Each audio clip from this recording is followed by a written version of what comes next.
Hello. Hi. I am vlogging you. Hello friends. Welcome back to my channel. എൻ്റെ പേരിൽ ഇനി അപ്പോൾ പുതിയൊരു വീഡിയോയിലേക്ക് സ്വാഗതം. അപ്പോൾ ഇന്ന് നമ്മൾ ഒരു ട്രെയിനിങ്ങിന് പോകാനായിട്ട് വളരെ സ്പീഡിൽ നടന്നുകൊണ്ടിരിക്കുകയാണ് കേട്ടോ. അപ്പോൾ നമ്മളിന്നൊരു മാൻഡേറ്ററി ട്രെയിനിങ് ആണ് അറ്റൻഡ് ചെയ്യാനായിട്ട് പോകുന്നത്. 9 to 5 ആണ് ട്രെയിനിങ്. ഒരു ക്ലാസ്സാണ് നമ്മുടെ ഹോസ്പിറ്റലിൻ്റെ തന്നെ അക്കാഡമിയിലായിട്ടാണ് ക്ലാസ്. അപ്പോൾ 9 to 5 നമ്മൾ ക്ലാസ്സിന് പോകുമ്പോൾ നമ്മുടെ ഡ്യൂട്ടി അവേഴ്സിലേക്ക് ഈ 9 to 5 കൂടെ ആഡ് ചെയ്യും കേട്ടോ. അപ്പോൾ ഈ ഇത്രയും മണിക്കൂർ കുറച്ച് നമ്മൾ ഈ ഒരു മാസം വർക്ക് ചെയ്താൽ മതി. കാരണം നമ്മുടെ ഹോസ്പിറ്റലിൽ മാൻഡേറ്ററി ആയിട്ട് തരുന്ന ട്രെയിനിങ്ങുകളെല്ലാം തന്നെ നമ്മുടെ ഡ്യൂട്ടി അവേഴ്സിൽ നിന്ന് അവർ ഡിഡക്റ്റ് ചെയ്യും. അതായത് നമുക്ക് സാലറി കിട്ടിയിട്ടാണ് നമ്മളിപ്പോൾ പോകുന്നത്. ഞാൻ ഇറങ്ങിയപ്പോൾ ഒരു പൊടിക്ക് വൈകിപ്പോയി. അതുകൊണ്ട് അത്യാവശ്യം നല്ല സ്പീഡിലാണ് നടക്കുന്നത്. നമ്മൾ ഡ്യൂട്ടിക്ക് ചെല്ലുമ്പോൾ ഒരു 5 മിനിറ്റൊക്കെ വൈകിയാലും കുഴപ്പമില്ല. എന്നാലും വൈകാൻ പാടില്ല. എന്നാലും ഇൻ കേസ് വൈകിയാലും അവർ അണ്ടർസ്റ്റാൻഡ് ചെയ്യും. നമ്മളൊരു റീസൺ പറഞ്ഞിട്ടുണ്ട്. പക്ഷേ ക്ലാസ്സിന് ചെല്ലുമ്പോൾ ചിലപ്പോൾ ഒരു വൈകിയൊക്കെ ക്ലാസ് തുടങ്ങുള്ളൂ. എന്നിരുന്നാൽ പോലും നമ്മളെ അവിടെ കറക്റ്റ് സമയത്ത് കാണണം എന്നുള്ളതാണ് അവരുടെ ഒരു റൂള്. അതുകൊണ്ട് അത്യാവശ്യം സ്പീഡിലാണ് നടക്കുന്നത്.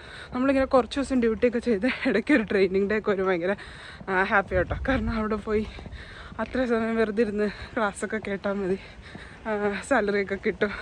ഹാപ്പി ആയിട്ട് വേണമെങ്കിൽ ഒരു കോഫിയൊക്കെ വാങ്ങിച്ച് സിപ്പൊക്കെ എടുത്തിരിക്കുക. പക്ഷെ ഒരു പ്രശ്നം എന്ന് പറഞ്ഞിട്ടുണ്ടെങ്കിൽ നമ്മളിങ്ങനെ ക്ലാസ്സൊക്കെ കൂടുന്ന പരിപാടി കുറേ നാളായിട്ട് നിർത്തി വെച്ചൊക്കെയാണല്ലോ. ഇപ്പം നമ്മൾ ജോലി ചെയ്യാനാണല്ലോ പോകുന്നത്. നമ്മൾ ക്ലാസ്സിൽ പോയിരിക്കുമ്പോൾ നന്നായിട്ട് ഉറക്കം വരും. ഉറക്കം നമുക്ക് കൺട്രോൾ ചെയ്യാൻ പറ്റില്ല. അത് വലിയൊരു ബുദ്ധിമുട്ടുള്ളൊരു കാര്യം. അതർവൈസ് നമ്മൾ ഹാപ്പിയാണ്. അപ്പോൾ നമ്മുടെ കൂടെ തന്നെ റിക്കവറിയിലുള്ള എൻ്റെ ഫ്രണ്ട്സ് ഉണ്ട്, കൂടെ വർക്ക് ചെയ്യുന്ന കൊളീഗും ഉണ്ട്. അപ്പോൾ നമ്മൾ ഒരു 3-4 പേർക്കിന്ന് ഒരുമിച്ചാണ് ട്രെയിനിങ്. അതുകൊണ്ട് ഹാപ്പിയാണ്. കാരണം കമ്പനി ഉണ്ട്. ട്രെയിനിങ്ങിൻ്റെ ഇടയ്ക്കാണെങ്കിലും വർത്താനം പറയാൻ നമുക്ക് അങ്ങോട്ടും ഇങ്ങോട്ടും സപ്പോർട്ട് ഉണ്ടല്ലോ. അല്ലെങ്കിൽ നമുക്ക് സാധാരണ ഒരു ട്രെയിനിങ്ങിന് പോകുന്നതെന്ന് പറയുമ്പോൾ പല ഡിപ്പാർട്ട്മെൻറ്റുകളിൽ നിന്നുള്ളവരായിരിക്കും. അപ്പോൾ നമുക്ക് എന്താ പറയുക, നമ്മൾ ഒരു ഐസൊലേറ്റ് ആയതുപോലെ ഒരു ഫീലിംഗ് തോന്നും ചിലപ്പോൾ. കാരണം ഇവരെന്ന് പറഞ്ഞ ഇവരുടെ ആൾക്കാരെന്ന് പറഞ്ഞാൽ ഒരുപാട് സംസാരിക്കുന്നവരാ. ബളാന്ന് പറഞ്ഞാൽ അങ്ങോട്ടും ഇങ്ങോട്ടും. അതായത് ട്രെയിനിങ് എടുക്കുന്ന ആളും ട്രെയിനിങ് അറ്റൻഡ് ചെയ്തിരിക്കുന്നത് അങ്ങോട്ടും ഇങ്ങോട്ടും സംസാരിച്ചുകൊണ്ടിരിക്കും. അവരുടെ ജീവിതത്തിൽ നടന്ന കാര്യം, രാവിലെ ചായ കുടിച്ച കാര്യം, കപ്പുടിച്ച കാര്യം നമുക്കിത് പകുതി മനസ്സിലാവുകയില്ല. നമ്മൾ പൊട്ടനാട്ടം കാണുമോ ഇന്ന് ചിരിക്കുകയും ചെയ്യും. പക്ഷേ നമ്മുടെ കൂട്ടത്തിൽ സപ്പോർട്ട് ചെയ്യാൻ ആളുള്ളപ്പം, അതായത് നമ്മുടെ ആൾക്കാർ തന്നെ ഉള്ളപ്പോൾ നമുക്കൊരു സന്തോഷമുള്ളൂ. അപ്പോൾ ആ ഒരു സന്തോഷമുണ്ട് ഇന്ന് പോകുമ്പോൾ. എന്നിട്ട് നമ്മൾ പോകുന്ന വഴിക്ക് ഫ്രീ എന്ന് പറഞ്ഞൊരു ബോക്സിലെടുത്ത് വെച്ചൊക്കെയാണ് ആൾക്കാർ. കുഞ്ഞുങ്ങളുടെ സാധനങ്ങളൊക്കെ കേട്ടോ. പക്ഷെ സാധനം കണ്ടപ്പോൾ അതിൻ്റെ ഉള്ളിൽ കുട്ടി ഉണർന്നു. അതുകൊണ്ട് ഞാനും അതിനകത്തുനിന്ന് ഓരോന്ന് പെറുക്കിയിട്ടുണ്ട്. ഇവിടെ ഉള്ളൊരു ചിലപ്പോൾ അങ്ങനെ ആവശ്യമില്ലാത്ത സാധനമൊക്കെ ആണെങ്കിൽ എവിടെയെങ്കിലും കൊണ്ടു വെക്കും കേട്ടോ. നമ്മുടെ നാട്ടിൽ പോലും നശിച്ച് പോകാൻ സമ്മതിക്കില്ല.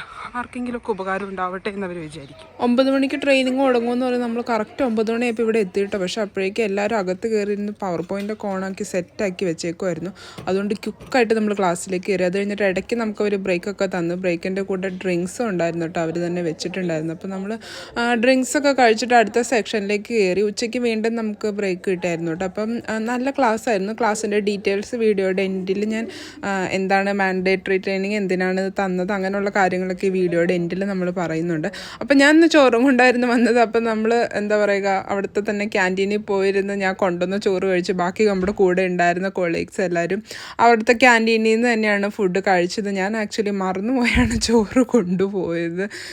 കാര്യം പറഞ്ഞാൽ ഫ്രിഡ്ജിൽ വെക്കാനോ അല്ലെങ്കിൽ വോം ചെയ്യാനുള്ള അധികം സൗകര്യങ്ങളൊന്നും ഉണ്ടായിരുന്നില്ല. അപ്പോൾ ഫ്രിഡ്ജിൽ വെക്കാത്തത് കൊണ്ട് തന്നെ എൻ്റെ ചോറ് ചൂടും അല്ല തണുത്തും അല്ലാത്തൊരു രീതിയിലായിരുന്നു. അത് കഴിഞ്ഞിട്ട് ഈവനിങ്ങിൻ്റെ ബ്രേക്കിന് ഇറങ്ങിയപ്പോൾ നമ്മൾ അവിടുത്തെ വെൻഡിങ് മെഷീനിൽ നിന്ന് തന്നെ കോഫിയൊക്കെ കുടിച്ചു. അങ്ങനെ നമ്മുടെ ട്രെയിനിങ് ഒക്കെ കഴിഞ്ഞു. നമ്മൾ തിരിച്ച് വീട്ടിലേക്ക് നടന്നുകൊണ്ടിരിക്കുകയാണ്.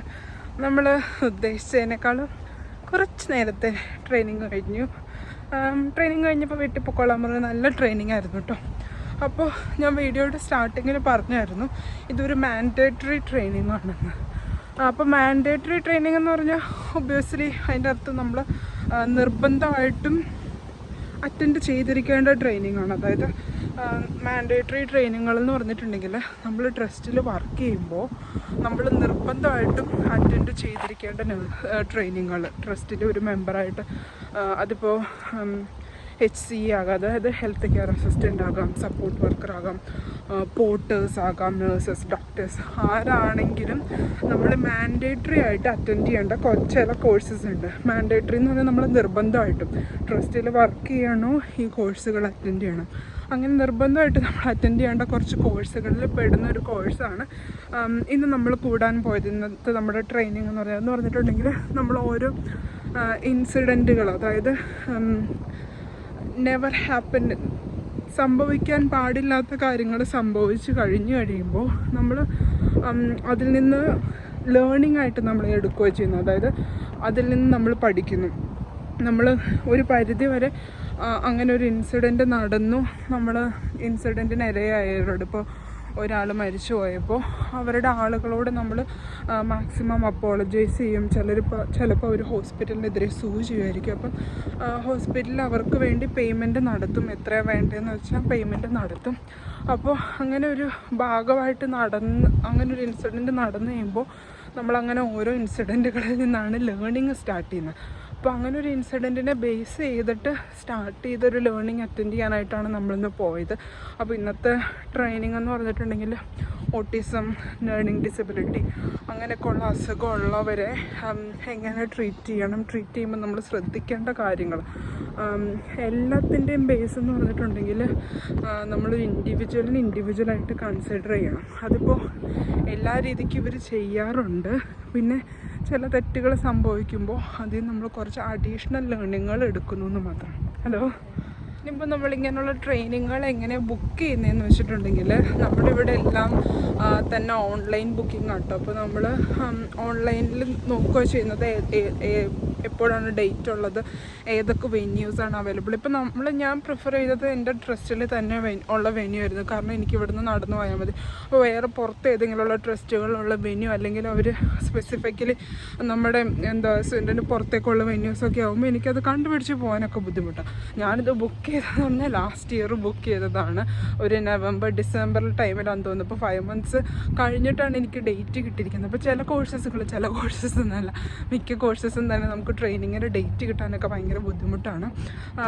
മാൻഡേറ്ററി അല്ലാത്ത ട്രെയിനിങ്ങുകളാണെങ്കിൽ കൂടി നമുക്ക് ട്രെയിനിങ് ഡേറ്റ് കിട്ടാനായിട്ട് ഭയങ്കര ബുദ്ധിമുട്ടാണ്. ഇപ്പോൾ ഞാൻ ചില കോഴ്സുകൾ, ഇപ്പോൾ നമ്മുടെ ABLS, PBLS, അതായത് ബേസിക് ലൈഫ് സപ്പോർട്ടിൻ്റെ അഡ്വാൻസ്ഡ് ആയിട്ടുള്ളത്, അത് പീഡിയാട്രിക് ആണെങ്കിലും അഡൾട്ട് ആണെങ്കിലും അങ്ങനെയുള്ള കോഴ്സുകളൊക്കെ വളരെ മാൻഡേറ്ററി ആയിട്ടുള്ള കാര്യങ്ങളാണ്. മാൻഡേറ്ററി അല്ലാത്ത കാര്യങ്ങളെന്ന് പറഞ്ഞാൽ നമ്മൾ വളരെ ഇമ്പോർട്ടൻ്റ് ആണെന്ന് ചിന്തിക്കുന്ന പല കാര്യങ്ങളും മാൻഡേറ്ററി അല്ലാത്തതുണ്ട്. അതായത് ഇപ്പോൾ ഒരു IV കാനുലേഷനോ അല്ലെങ്കിൽ ബ്ലഡ് കളക്ഷനോ അതൊന്നും മാൻഡേറ്ററി ആയിട്ടുള്ള ട്രെയിനിങ് അല്ല, അതൊക്കെ ഓപ്ഷണലാണ്. നിങ്ങൾക്ക് വേണമെങ്കിൽ എടുക്കാം, വേണ്ടെങ്കിൽ എടുക്കണ്ട. അപ്പോൾ അങ്ങനെ ഒരു നേഴ്സ് ആകുമ്പോൾ ബ്ലഡ് എടുക്കാൻ പറ്റാതെ എങ്ങനെ ജീവിക്കുന്നൊക്കെ ആയിരിക്കും നമ്മുടെ മൈൻഡിൽ വരുന്ന തോട്ട്. പക്ഷേ അങ്ങനെ ഒരു പ്രശ്നമേ ഇല്ല. കാരണം നമ്മളിപ്പോൾ അങ്ങനെ ഒരു സിനാരിയോ വന്ന് ബ്ലഡ് എടുക്കണമെന്നുണ്ടെങ്കിൽ ഒന്നെങ്കിൽ നമ്മുടെ കോർഡിനേറ്ററോടോ അല്ലെങ്കിൽ കൊളീഗ്സിനോടോ ആരോടെങ്കിലും നമ്മൾ പറയുന്നത് എനിക്ക് ചെയ്യാൻ പറ്റില്ല, നിങ്ങൾ ചെയ്യണം, അല്ലെങ്കിൽ നിങ്ങളൊന്ന് ചെയ്തു തരുമോ, എങ്ങനെയാണെന്ന് വെച്ചാൽ, അതായത് നമുക്ക് അവിടെ അതൊരു ട്രെയിനിങ് ഇല്ലാത്തൊരു ട്രെയിനിങ് നമുക്ക് ഒരിക്കലും ചെയ്യാൻ പറ്റില്ല. അപ്പോൾ അങ്ങനെയാണ് മാൻഡേറ്ററി അല്ലാത്ത ട്രെയിനിങ്ങുകളും വരുന്നത്. പിന്നെ നമ്മുടെ ഇന്നത്തെ ട്രെയിനിങ്ങിൻ്റെ ഒരു പ്രത്യേകത എന്താണെന്ന് വെച്ചിട്ടുണ്ടെങ്കിൽ, നമ്മുടെ ട്രെയിനേഴ്സിൻ്റെ കൂട്ടത്തിൽ ഓട്ടിസം, ലേണിംഗ് ഡിസബിലിറ്റി ഒക്കെ ഡയഗ്നോസ്ഡ് ആയിട്ടുള്ളവർ, അതായത് ഓട്ടിസ്റ്റിക് ആയിട്ടുള്ള ഒരാളും ലേണിംഗ് ഡിസബിലിറ്റി ഉള്ള ഒരാളും ട്രെയിനേഴ്സിൻ്റെ കൂട്ടത്തിലുണ്ടായിരുന്നു. അതായത് അവരെന്ന് പറഞ്ഞിട്ടുണ്ടെങ്കിൽ ആ ഒരു ഡയഗ്നോസിസിൽ തന്നെ നല്ല ഇൻ്റലക്ച്വൽ ആയിട്ടുള്ള ആളുകൾ. അപ്പോൾ അവർ നമുക്ക് ട്രെയിനിങ് തരാനായിട്ട് വന്നിരിക്കുകയായിരുന്നു. അതായത് അവരെ കൺസിഡർ ചെയ്യുന്നതെന്ന് പറഞ്ഞാൽ ആ ഒരു ഡിസീസ് കണ്ടീഷൻ്റെ കാര്യത്തിൽ ഏറ്റവും എക്സ്പേർട്ടായിട്ടുള്ളവർ. അതായത് നമ്മളിപ്പോൾ പഠിച്ചുകൊണ്ടിരിക്കുമ്പോൾ തന്നെ നമുക്കൊരു ലൈവ് എക്സാമ്പിൾ മുമ്പിൽ കാണാം, നമുക്ക് അവരോട് ക്വസ്റ്റ്യൻസ് ചോദിക്കാം, നിങ്ങളുടെ ലൈഫിൽ നിങ്ങൾക്ക് എങ്ങനെയാണ്, ഇങ്ങനെയുള്ള ക്വസ്റ്റ്യൻസ് ചോദിക്കുമ്പോൾ അവർ ആൻസർ ചെയ്യുന്നു. അപ്പോൾ എനിക്ക് തോന്നിയൊരു നല്ല കാര്യം എന്ന് പറഞ്ഞിട്ടുണ്ടെങ്കിൽ, അങ്ങനെയുള്ളവരെ അത് അവരുടെ ഒരു സ്ട്രെങ്ത്തായിട്ട് ആക്സെപ്റ്റ് ചെയ്തിട്ട് നമ്മുടെ ക്ലാസ്സിനൊരു ട്രെയിനറായിട്ട് വിളിക്കുക എന്ന് പറഞ്ഞിട്ടുണ്ടെങ്കിൽ അത് വലിയൊരു റെക്കഗ്നേഷനായിട്ടും നല്ലൊരു പോസിറ്റീവ് ആറ്റിറ്റ്യൂഡായിട്ടും എനിക്ക് തോന്നി കേട്ടോ. കാരണം നമുക്കൊരു എക്സാമ്പിൾ മുമ്പിലുണ്ട്. അപ്പോൾ അവരവരുടെ ലൈഫിൽ നിന്നുള്ള കാര്യങ്ങൾ പറയുന്നു. പിന്നെ നമ്മുടെ ട്രെയിനിങ്ങിൽ ഉണ്ടായിരുന്നവരാണെങ്കിൽ പലർക്കും ഓട്ടിസ്റ്റിക് ആയിട്ടുള്ള കുഞ്ഞുങ്ങളൊക്കെ ഉണ്ട്. അപ്പോൾ അവരുടെ ലൈഫിൽ നിന്നും കൂടെ എക്സ്പ്ലെയിൻ ചെയ്യുന്നു കേട്ടോ, അവരവരുടെ ലൈഫിൽ കണ്ടുകൊണ്ടിരിക്കുന്നത് എന്താണ്, ഇങ്ങനെയൊക്കെ. അപ്പോൾ അതൊക്കെ ഒരു ട്രെയിനിങ്ങിനെ സംബന്ധിച്ചിടത്തോളം എനിക്ക് തോന്നുന്നു വളരെ സക്സസ്ഫുൾ ആയിട്ടുള്ള ഒരു വേയിലാണ് അവർ ആ ട്രെയിനിങ് നടത്താനായിട്ട് പരിശ്രമിച്ചത്. അപ്പോൾ എനിവേ ഇന്നത്തെ ട്രെയിനിങ് ഡേ ഒക്കെ കഴിഞ്ഞു. നമ്മൾ ഏകദേശം വീടിൻ്റെ അടുത്ത് എത്താറായിട്ടുണ്ട്. അപ്പം നമ്മുടെ സമ്മർ ആകുമ്പോഴൊരു പ്രത്യേകത എന്ന് പറഞ്ഞിട്ടുണ്ടെങ്കിൽ 4:30 ആയെങ്കിലും ഇനി കുറേ സമയം ദിവസത്തിൽ ബാക്കിയുണ്ട്. കാരണം 9 മണി 9:30 വരെയൊക്കെ വെട്ടമുള്ളത് കൊണ്ട് ഒരു ഡേ കുറേ കൂടെ ബാക്കിയുള്ളതുപോലെ നമുക്ക് ചെയ്യും. ഇനി നമുക്ക് തോന്നുന്നു നമുക്ക് എന്തെങ്കിലും ഇനി പ്രൊഡക്റ്റീവായിട്ടൊക്കെ ചെയ്യാനൊക്കെ ഉണ്ടെങ്കിൽ അതിനായിട്ടുള്ള ടൈം ഇനിയും ബാക്കിയുണ്ട്. ഞാനിപ്പോൾ ചെന്നിട്ട് പ്രൊഡക്റ്റീവായിട്ട് വലിയ കാര്യമായിട്ടൊന്നും തന്നെ ചെയ്യാൻ പോകുന്നില്ലെന്നാണ് എനിക്ക് തോന്നുന്നത്. മേ ബി ചിലപ്പോൾ എന്തെങ്കിലും കഴിക്കാനായിട്ട് സ്നാക്കിങ്ങോ അങ്ങനെ എന്തെങ്കിലും ഉണ്ടാക്കണമെങ്കിൽ ഉണ്ടാക്കുമായിരിക്കും. ഞാൻ അവിടെ നിന്നൊരു കോഫിയൊക്കെ കുടിച്ചിട്ടാണ് വന്നത്. നമ്മുടെ വെൻഡിങ് മെഷീനിൽ നിന്ന് തന്നെയായിരുന്നു കോഫി എടുത്തത്. ആ കോഫി ഭയങ്കര സ്ട്രോങ് ആയിരുന്നു. എനിക്കിപ്പോൾ ആസിഡിക്കായിട്ട് തോന്നുന്നു. എനിവേ, ഇന്നത്തെ വീഡിയോ ഇഷ്ടപ്പെട്ടു എന്ന് വിചാരിക്കുന്നു. ആസ് യൂഷ്വൽ വീഡിയോ ഇഷ്ടപ്പെടുവാണെങ്കിൽ നിങ്ങൾ ലൈക്ക് ഷെയർ കമൻറ്റ് ഒന്നും ചെയ്യാൻ മറക്കരുത്. അത് നമുക്ക് ഭയങ്കര ഒരു ഇൻസ്പിറേഷനാണ്. അതുപോലെ തന്നെ നിങ്ങൾക്ക് നിങ്ങളുടെ എക്സ്പെക്റ്റ് ചെയ്യുന്ന അറിയാവുന്ന കാര്യങ്ങളൊക്കെ ഷെയർ ചെയ്യുക. അത് വേറുള്ളവർക്ക് ഇൻഫോർമേഷനെല്ലാം കൂടിയാണ്. ഇപ്പോൾ ഒരുപാട് കമൻറ്റ്സ് വരുമ്പോൾ പലതിനും ഒരുപാട് കമൻറ്റ്സ് ഒന്നും വരുന്നില്ല. എന്നാലും കമൻറ്റ്സ് വരുമ്പോൾ പലതിനുള്ള ആൻസർ എനിക്കെല്ലാം അറിയണമെന്നില്ല. കാരണം ഞാനിവിടെ നോർമലായിട്ട് വർക്ക് ചെയ്യുന്ന ഒരു നോർമൽ സ്റ്റാഫാണ്. അപ്പോൾ എനിക്ക് എൻ്റെ ലൈഫിൽ നിന്നുള്ള കാര്യങ്ങൾ ഡെയിലി കാര്യങ്ങൾ ഞാൻ കാണുന്നത് അങ്ങനെയൊക്കെയാണ് ഞാൻ വീഡിയോസായിട്ട് ചെയ്യുന്നത്. അപ്പോൾ അതിൽ നിന്നെല്ലാം ശരിയാകണമെന്നില്ല, എല്ലാം എനിക്ക് അറിയണമെന്നില്ല. അപ്പോൾ ഇവിടെ വീഡിയോസ് കാണുന്നവരിൽ എന്നെക്കാളും നന്നായിട്ട് അറിയാവുന്നവർ തീർച്ചയായിട്ടും ഉണ്ട്. അപ്പോൾ നിങ്ങൾ പറയുന്ന എന്തെങ്കിലും തെറ്റുണ്ടെങ്കിൽ തിരുത്തുവാണെങ്കിൽ യു ആർ മോസ്റ്റ് വെൽക്കം. അതുപോലെ തന്നെ നിങ്ങൾക്ക് അറിയാവുന്ന പോയിൻറ്റുകൾ ആഡ് ചെയ്യുവാണെങ്കിൽ that will be very helpful. Anyway, ഇന്നത്തെ വീഡിയോ ഇഷ്ടപ്പെട്ടെന്ന് വിചാരിക്കുന്നു. പുതിയൊരു വീഡിയോ ആയിട്ട് കാണുന്നതുവരെ ബൈ ബൈ.